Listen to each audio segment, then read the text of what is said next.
ಹಾಂ ಏನಾಗಿರ್ತದೆ ನರ ಎದ್ದು ಕಾಣ್ತಿರ್ತಾವೆ.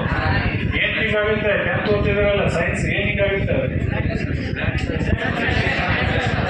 ಏನಾಗ್ತದಂದ್ರೆ ಅಂಶ ಬಂದು ಕಾಲೊಳಗೆ ಕೂತಿರುತ್ತೆ, ಅಂದ್ರೆ ಆಕ್ಸಿಜನ್ ಲೆವೆಲ್ ಎಲ್ಲ ಸಪ್ಲೈ ಖಾಲಿ ಬಂದಿರ್ತದೆ. ನೀವು ಹಂಗೆ ಸ್ಟಾರ್ಟಿಂಗ್ ಏನು 45-50 ಮಿನಿಟ್ಸ್ ಓದ್ತಿರಲ್ಲ, ಅದ್ರೊಳಗೆ ನಿಮ್ಗೆ 60% ಓದ್ತಿರ್ತದೆ. ಏನು ಮಾಡ್ತಾರೆ, 45 ಮಿನಿಟ್ಸ್ ಓದಿ 15 ಮಿನಿಟ್ಸ್ ರೆಸ್ಟ್ ಮಾಡಿ ಅಂತ ಹೇಳ್ತಾರೆ. ರೆಸ್ಟ್ ಅಂದ್ರೆ ಫೋನ್ ಹಿಡ್ಕೊಂಡು ಬಿಡೋದಿಲ್ಲ.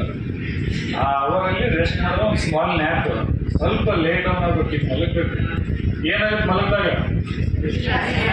ಮನುಷ್ಯ ಫ್ರೆಶ್ ಆಗ್ತಾನೆ. ಅದಕ್ಕೆ ಸ್ವಲ್ಪ ಮಲಗ್ತೀನಪ್ಪ ಫ್ರೆಶ್ ಆದಾಗ ಅನಿಸ್ತಲ್ಲ, ಅಂದ್ರೆ ಇದೇ ರೀಸನ್ ಅಂತ. ಕಾಫಿ ಕುಡ್ದ 5 ತಾಸು ಕುಡೋದಿಲ್ಲ.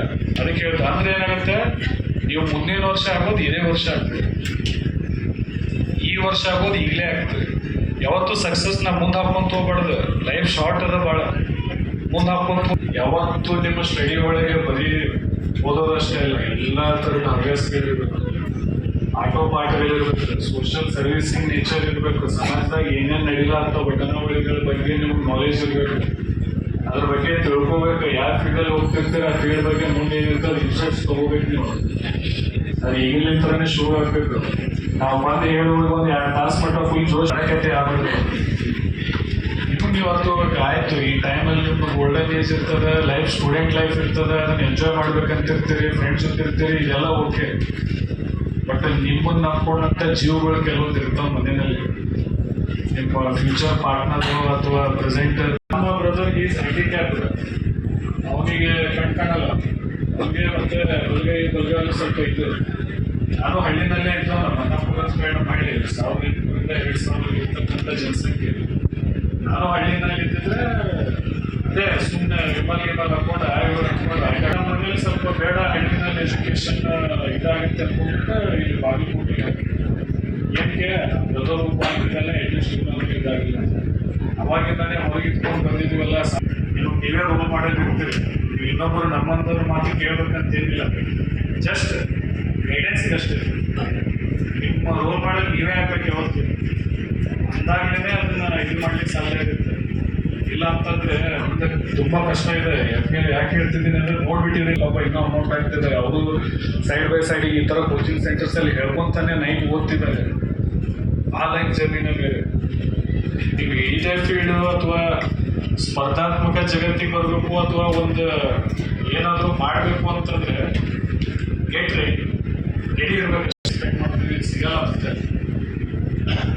ಒಟ್ಟ ಯಾವತ್ತು ಬೇಜಾರಿಂದ ಮನಸ್ಸಿಂದ ತೆಗೆದಾಕಿ ಆಯಿತು, ನೀವು ಎಂಜಾಯ್ ಮಾಡಿ. ಬಟ್ ಅದಕ್ಕೊಂದು ಟೈಮಿಂಗ್ ಅಂತ ಹಾಕ್ಕೊಳ್ರಿ. ಮತ್ತೆ ಸ್ಮಾರ್ಟ್ ವರ್ಕ್ ಅಂದ್ರೆ ಫೋನಲ್ಲಿ ಬರೀ ಗೂಗಲ್ ಯೂಟ್ಯೂಬಲ್ಲಿ ಅದು ಇದು ನೋಡೋದಿಲ್ಲ. ಅದರಲ್ಲಿ ಏನು ಎಜುಕೇಷನಲ್ ಯೂಸ್ಫುಲ್ ಇದೆ ಅದು ತೊಗೊಳ್ಳೋದು. ಅನ್ಯಾಯ ಆಗ್ತಿರ್ತಾವೆ. ನಿಮ್ಮ 10th ಎಲ್ಲ ಹೋಗೋದಿಲ್ಲ. ಬಟ್ ಈಗೇನಾಗ್ತಿದ್ದಾವೆ, ಆ ಫೋನಿಂದ ಕ್ರೈಮ್ ಜಾಸ್ತಿ ಆಗ್ತಿದೆ ಹೊರತು ಸ್ಟಡಿಗೆ ಹೆಲ್ಪ್ ಆಗ್ತಿಲ್ಲ. ಅಂದರೆ ಅದನ್ನ ಹೆಂಗೆ ಯುಟಿಲೈಸ್ ಮಾಡ್ಕೋಬೇಕು ಅನ್ನೋದು ನಿಮ್ಮ ಮೇಲೆ ಬಿಟ್ಟಿರುತ್ತೆ. ಅದನ್ನು ನೀವು ಯುಟಿಲೈಸ್ ಮಾಡ್ಕೋಬೇಕು. ಅದನ್ನ ಯಾವ ರೀತಿ ಮಾಡ್ಕೋತೀವಿ, ಆಕ್ಟಿವ್ ಆಗಿ ಮನುಷ್ಯ ತೊಡಗಬೇಕಾಗುತ್ತೆ, ಇಂಟ್ರಾಕ್ಷನ್ ಮಾಡಬೇಕಾಗುತ್ತೆ, ಕೇಳಬೇಕಾಗ್ತದೆ. ಹಾಗಿರ್ತದೆ ಅಷ್ಟೇ. ಯಾಕಂದರೆ ಈ ಏಜ್ ತುಂಬ ಪ್ರಿಷಿಯಸ್ ಇದೆ. ಸ್ಮಾರ್ಟ್ ವರ್ಕ್ ಮಾಡಬೇಕಾಗುತ್ತೆ. ಟ್ರೈನಲ್ಲಿ ಎಷ್ಟು ವಿಧಪ್ಪ ನೆನಪಿದ್ದೀರಲ್ಲ, ಎಡಬಲ ಅಂತ ಇರ್ತ ಗೊತ್ತಾ, ಲೆಫ್ಟ್ ಬ್ರೈನ್ ರೈಟ್ ಬ್ರೈನ್ ಅಂತೇಳಿ ಹೇಳ್ಬೇಕಲ್ಲಪ್ಪ. ಈಗ ಮತ್ತೆ ಯೂಸ್ ಮಾಡ್ಕೋತೀರಿ ಅಂತಂದ್ರೆ ಹೇಳ್ತೀನಿ.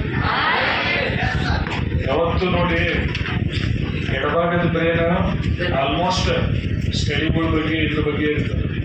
ನೀವು ಅದಕ್ಕೆ ಒಂದು ವಿಷಯಗಳನ್ನು ನೀವು 100 ಕೊಟ್ರಿ ಅಂತಂದರೆ, ಅಂದರೆ 100 ವಿಷಯಗಳನ್ನು ನೀವು ನಿಮ್ಮ ಎಡಭಾಗದ ಬ್ರೈನಿಗೆ ಕೊಡ್ತೀರಿ ಅಂದರೆ ಅದು 65% ಅಷ್ಟೇ ನೆನಪಿನಲ್ಲಿ ಇಟ್ಕೊಂಡಿರುತ್ತೆ.